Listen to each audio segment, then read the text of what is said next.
Muy bien, pues damos comienzo a la primera ponencia. Esta tarde tenemos la inmensa dicha de contar con dos grandes catedráticos de Historia Medieval de España. Ellos forman parte de una generación a la que la mía, sin ninguna duda, jamás se les acercará, por la indudable calidad de su producción y de su valía científica. Iniciamos la sesión con el profesor Eduardo Aznar Vallejo, de la Universidad de La Laguna, cuya ponencia lleva por título La vid y el vino en los nuevos espacios atlánticos. El profesor Aznar Vallejo se licenció en Geografía e Historia por la Universidad de La Laguna y se doctoró en Historia por la Universidad de Sevilla. Amplió estudios como becario del gobierno francés en la Universidad de París IV, la Sorbona y el Instituto Datini de Prato en Italia. Ha sido profesor en las universidades de Sevilla y La Laguna, donde actualmente ejerce como catedrático de Historia Medieval, y los colegios universitarios de Cádiz y La Rábida. También ha impartido docencia como profesor visitante en las universidades de Niza, París X, Lyon II, La Rochelle y la UNAM, y como profesor contratado en l'École Normale Supérieure de Lyon. Ha colaborado en cursos de doctorado en las universidades de Las Palmas de Gran Canaria, la Universidad Carlos de la Vide, la Universidad del País Vasco y la Universidad de Cádiz, las tres últimas con mención de calidad en sus programas. Es director del Instituto de Estudios Medievales y Renacentistas de la Universidad de La Laguna y de su revista Cuadernos del CEMIL. También ha sido director del Máster en Estudios Medievales Europeos, la Génesis de Europa, una perspectiva cultural. Es miembro correspondiente de la Real Academia de la Historia y numerario de diversas instituciones científicas. Posee la orden del L'Espagne Académique del gobierno francés y pertenece a los consejos editoriales de varias revistas científicas. Es traductor en publicaciones nacionales y extranjeras de diversos artículos. Es especialista en navegación y comercio en la Corona de Castilla, la colonización y aculturación en el Atlántico Medio, y la historia de Andalucía y Canarias durante la Baja Edad Media. Ha escrito numerosos libros y artículos sobre estos y otros temas en publicaciones nacionales y extranjeras en Francia, Italia, Portugal, Estados Unidos, México y Marruecos. Y sin más, le cedemos la palabra al doctor Aznar Vallejo. Bien, muchas gracias. Cuando se producen estas introducciones amistosas, yo suelo decir que es un peligro, porque es como las películas cuando te dicen que es muy buena, normalmente uno tiende a aplicarle un coeficiente reductor. En cambio, si no te dicen que es muy buena, pues a lo mejor le encontrarás. Bueno, bromas aparte, pues quiero empezar por decir mi satisfacción por estar aquí, de nuevo en Jerez, reunido con maestros, colegas y amigos, y sobre todo estar en el homenaje a mi buena amiga y admirada amiga Mercedes Borrero. Dicho eso, como digo, quiero agradecer también pues, la acogida de la organización y espero estar a la altura de sus esperanzas puestas en mí.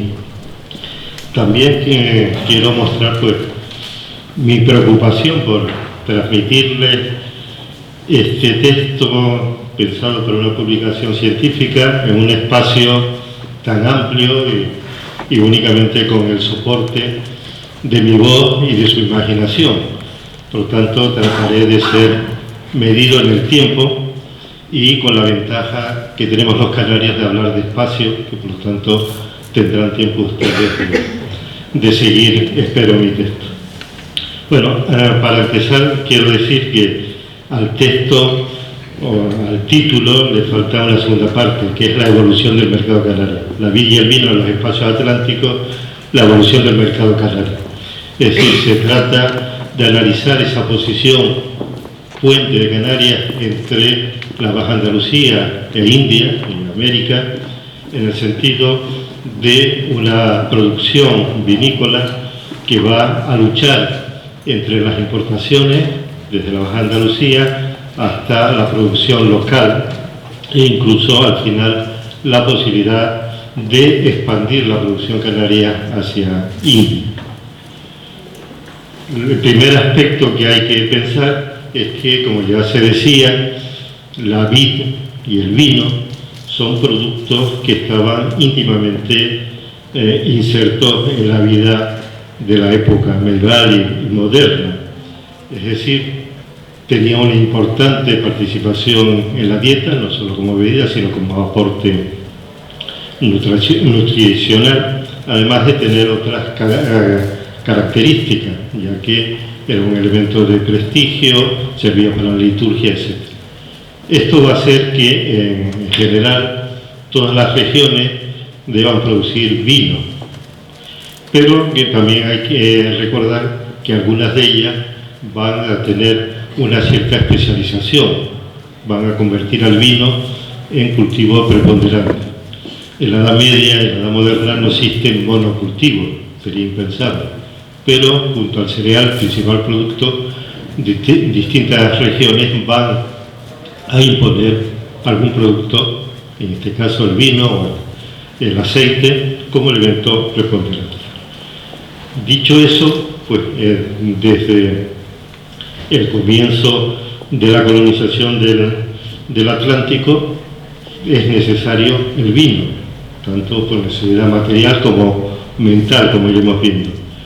La ausencia de vino en las regiones sobre las que se produce esta expansión es notable y lo sabemos por dos vías. Por una parte, por la constatación de los viajeros y por otra parte, por la necesidad de abastecer a las flotas, como también se recordaba. En el caso de la constatación de los viajeros se aplica al caso de Canarias y al caso de la costa africana, ya que otros archipiélagos como Madeira o Azores pues no tenían población previa y por lo tanto no tenían producción. En el caso de Canarias, desde las primeras expediciones, por ejemplo la de 1341, contada por Boccaccio, dice que rechazan el vino y solo beben agua. Y en el caso de África, Gómez Eanes de Zurara, el cronista, nos cuenta que no sabían ni lo que era el pan, ni el vino, ni conocían el vestido, es decir, para señalar el atraso de estas poblaciones. Esto hará que incluso por esa necesidad mental pues se dé nombre de vino a otros productos. En el caso africano, Valentín Fernández, que es el más expresivo, nos dice que había vino de miel, de palma y de sorgo. Y en Canarias, además del vino de palma, se habla de vino y vinagre de mocán, que es un producto local. También se nos presenta esta situación cuando se habla de los viajeros. En el caso de Joao Fernández, que Zurara nos cuenta que cuando es abandonado para entrar en contacto con las poblaciones africanas, dice, se apiada de él porque ha tenido que vivir 7 meses acostumbrado a comer pan, vino y carne, dice que solo ha podido comer pescado y leche de camella y beber agua. Por lo tanto, como digo, es una contradicción en la situación que un europeo encuentra como propio de la vida. Y en el caso contrario encontramos la presencia del vino como un elemento de superioridad. Albice Cadamosto, el viajero veneciano que va por África a mitad del siglo XV, nos cuenta cómo ofrece un banquete al rey Gudomer y le ofrece vino que ellos no conocían. La segunda parte, como decía, era la importancia del vino en la flota. Desde la primera expedición francesa a Canarias, que vemos que parte de la disputa de las dos facciones es sobre el vino, pues seguimos teniendo contacto. Cuando Juan Íñiguez de Atave va a Lanzarote para ponerla en secuestro en la isla y va en navío sevillano, pues los portugueses le asaltan y le toman no solo trigo, sino 40 jarras de vino. En la expedición a Guinea de 1476 encontramos la misma situación, nos habla de lo que lleva cada barco y, por ejemplo, la nave de Salazar, además de 200 quintales de bizcocho, cargaba 791 arrobas de vino, más una bota de romanía y otros productos.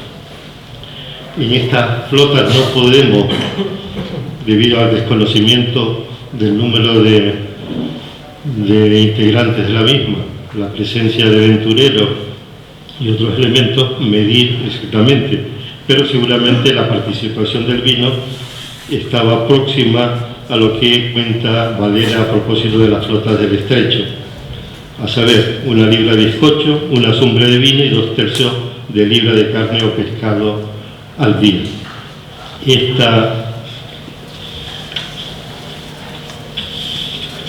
Este hecho luego lo volvemos a encontrar en la regulación indiana. En las flotas indianas se establece que hay una distribución diaria de libra y media de pan, 3 cuartillos de agua y 2 cuartillos de vino.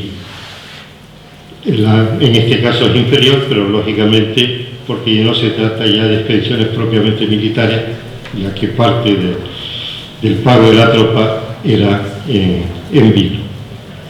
Como digo, esto sigue en las siguientes expediciones, por ejemplo, en la construcción de Santa Cruz de la Mar Pequeña, frente de Canarias, en África, pues sabemos que se lleva vino y sabemos también, pues, como todas estas expediciones, su origen andaluz.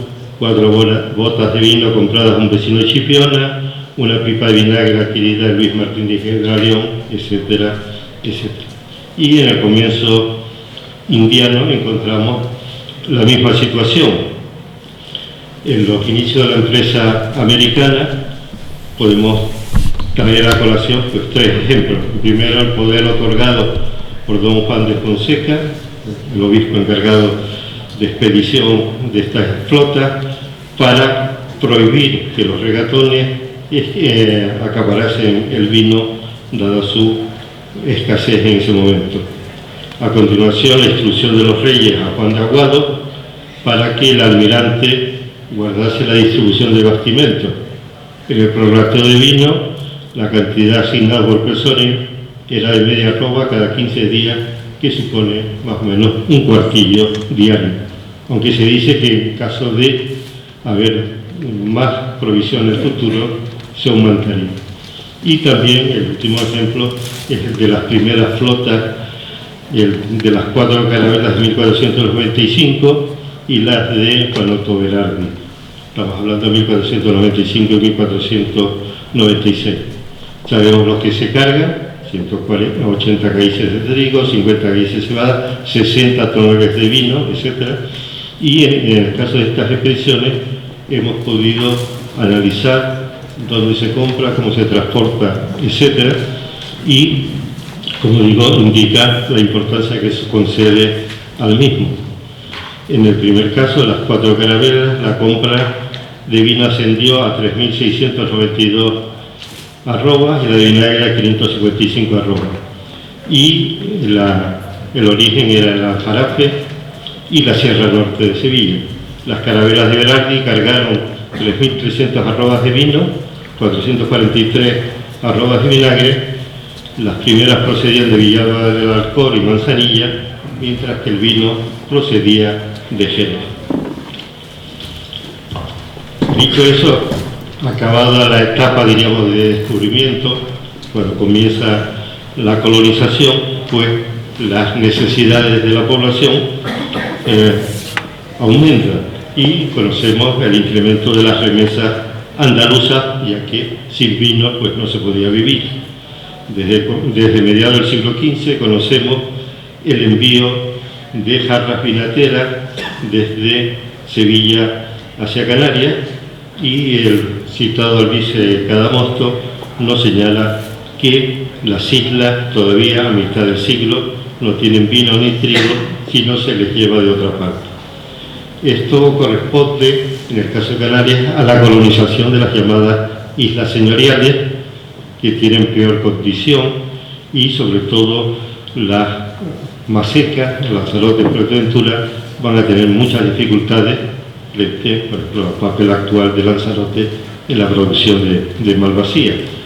El resto de las islas tuvieron mejor acomodo, siempre había que producir algo para tener, y sobre todo se verán favorecidas en el futuro con la apertura del mercado indiano. Esa situación, como digo, se altera cuando se colonizan las llamadas Islas Mayores, en Canarias, Tenerife, La Palma, que tienen mayores posibilidades agrícolas y que tienen mayor capacidad de población. Como digo, esto hace ver que no basta la llegada de remesas, sino que hay que pensar en la producción. Esa idea que está desde el principio, está en el Canarién a comienzos del siglo XV, no se va a plasmar hasta mediados del siglo XV, y sobre todo cuando se produce la incorporación de estas islas mayores. En el caso de Gran Canaria, el proceso es difícil de seguir debido a la ausencia de documentación, pero tenemos algunos testimonios de un comienzo rápido. En 1490, a los 7 años de la terminación de la conquista, encontramos la venta de una huerta de regadío cercada con parras y árboles, y en 1500 un aborigen canario, residente en Sevilla desde hace 16 años, reclama casas y viñas que le fueron arrebatadas cuando dejó la isla. En la segunda década del siglo XVI, los testimonios se hacen más abundantes y nos presentan el modelo de explotación, la llamada huerta parral de regadío en torno a las aglomeraciones urbanas más importantes, Galdar y Las Palmas.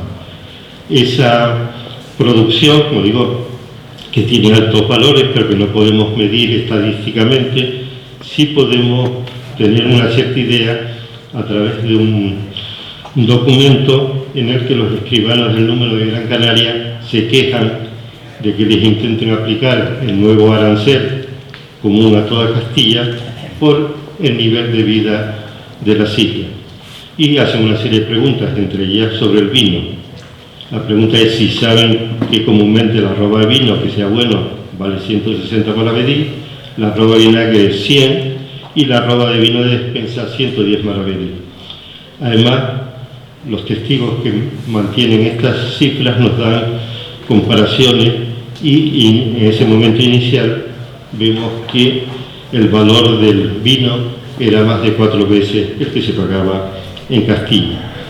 Como digo, esa situación hará que Gran Canaria importe durante bastante tiempo. En 1514 encontramos 18 toneladas de vino desde Jerez, conocemos envíos desde Madeira, varias compañías castellanas y la mejor muestra del retraso respecto de otras islas es la importación desde Tenerife de 60 botas de vino.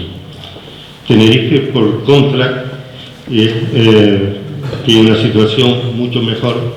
Podemos seguir este proceso con mucha claridad. En primer lugar, pues, busca conciliar las necesidades de importación y la producción local a partir del repartimiento de tierra. Concede desde 1497, un año después de la conquista, una serie de parcelas, de datas de tierra dedicadas a la vid, tanto en esta versión de cultura promiscua, viña, huerta y arboleda, o de viña de forma autónoma. Además de estos repartimientos individuales, conocemos el establecimiento de repartimientos homogéneos en torno a las poblaciones, La Orotava y San Cristóbal de la Laguna, la capital, y vemos también a través de esta política el valor de la vid, de la viña, en primer lugar en cuanto a la superficie. Si las parcelas entregadas para el cereal tenían una media de 51 fanegas, las de vid estaban en 4 fanegas. Por lo tanto, como digo, esa situación muestra, como digo, la importancia.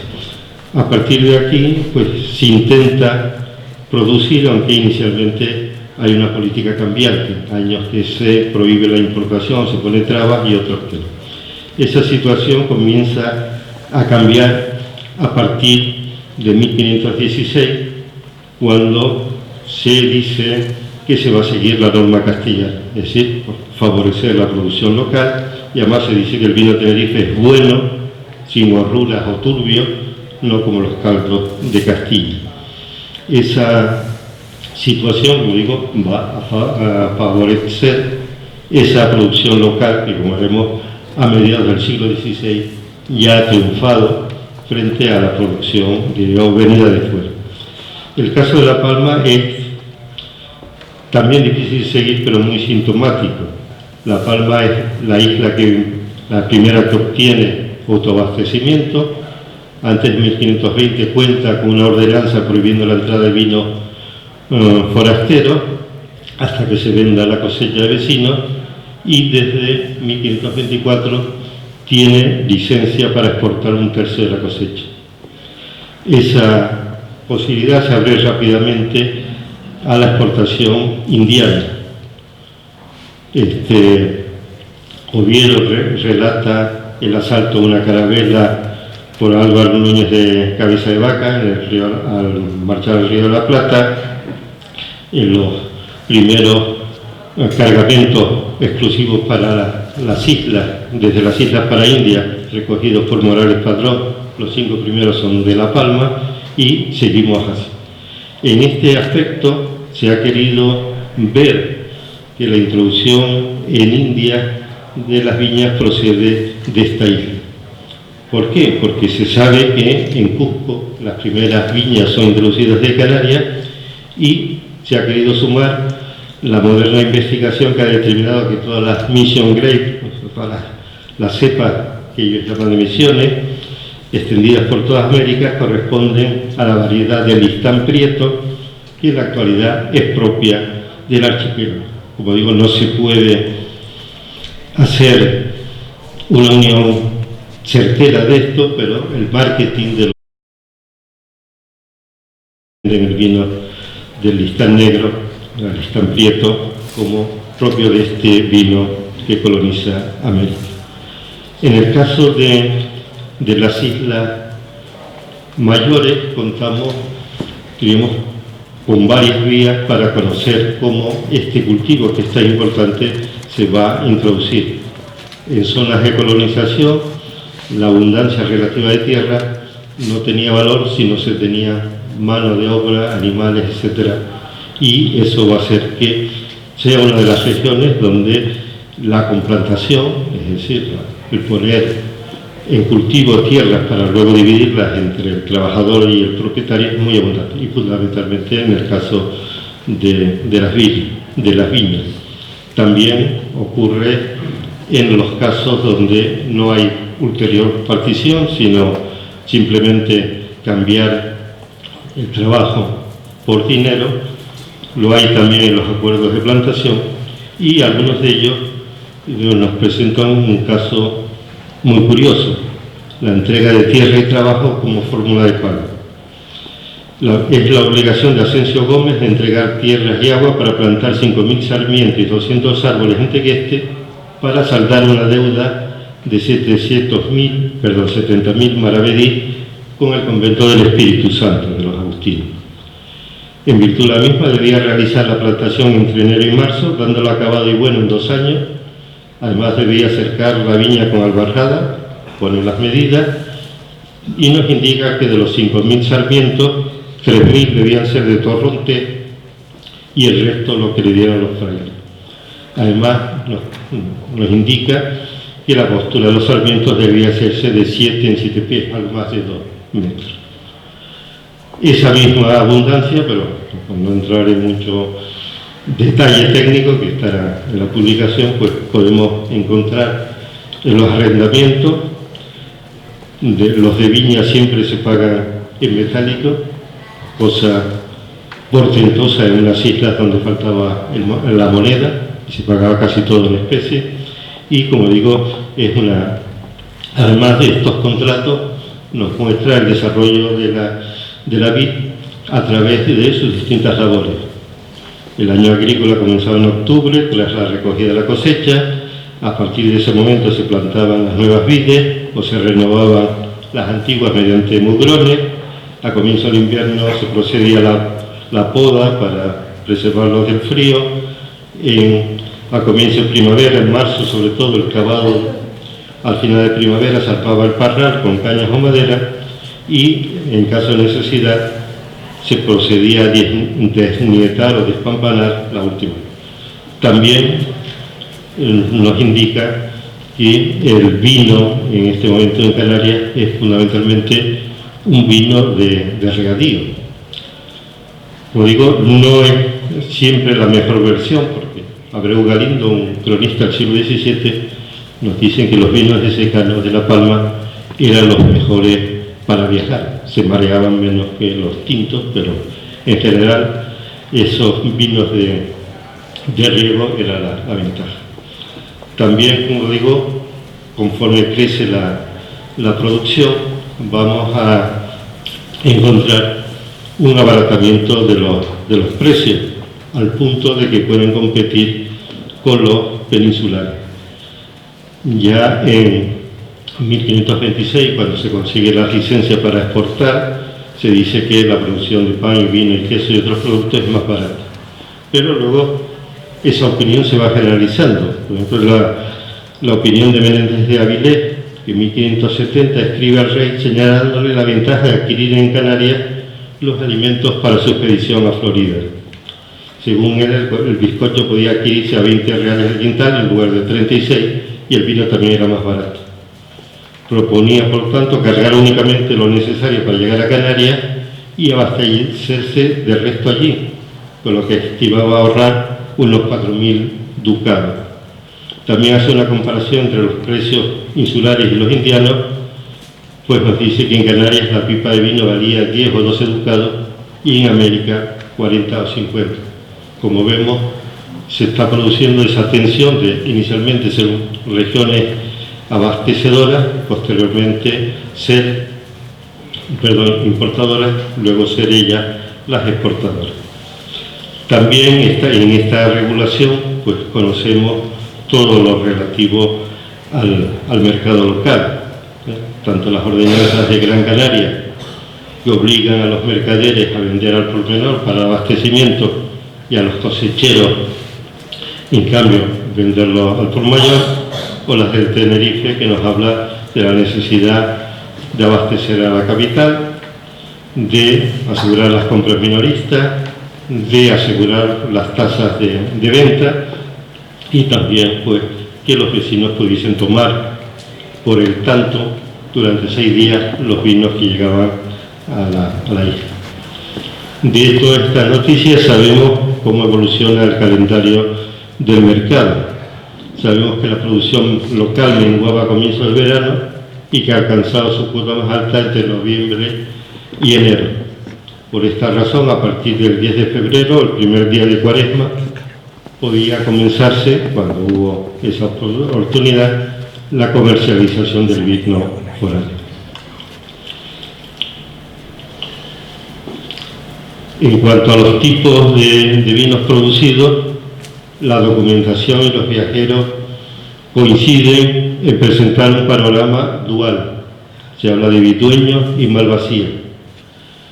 En la descripción de Sir Edmund Scory sobre Tenerife en 1526 dice: hay 2 tipos de vino en esta isla, el Vidueño y la Malvasía. El Vidueño se produce con una uva alargada, que da un vino flojo. La Malvasía se extrae de una uva gruesa y redondeada, y es el único vino que puede cruzar todos los mares del mundo, y ambos polos sin agriarse o echarse a perder, mientras que los otros vinos se convierten en vinagre o se congelan en hielo, conforme se aproximan al polo sur o al polo norte.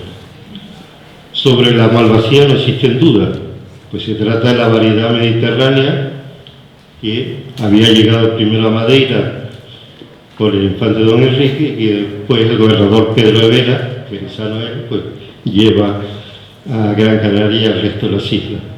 En cuanto al Vidueño, se presenta como una denominación genérica en la que predominaba en las primeras etapas la uva torrontés, seguida muy de lejos de otras como Verdaquillo y la Negra Mora. A esta relación hemos de añadir el bastardo, que la tasa del Consejo de Tenerife distingue frente al común de los vinos y que seguramente se trata de la variante que hoy llamamos Trousseau Noir. La comercialización de vinos exigía la consideración de merchante y se distinguían de los vinos ordinarios del año frente a los añejos y los de calidad frente a los de despensa, como hemos visto. Los contratos de venta podían exigir garantías como que el mosto estuviese colado y claro, es decir, eliminada la llapa, o que las gotas fueran rehenchidas después de haber hervido el vino, es decir, después de la fermentación. Y con ello espero haberles dado ese panorama de un vino que procede de la Baja Andalucía, primero en su producción como tal, luego exportando hombres y técnicas, y posteriormente, como esa producción que arraiga en Canarias será enviada a India, creando pues una de las grandes posibilidades del archipiélago. Sin nada más, muchas gracias.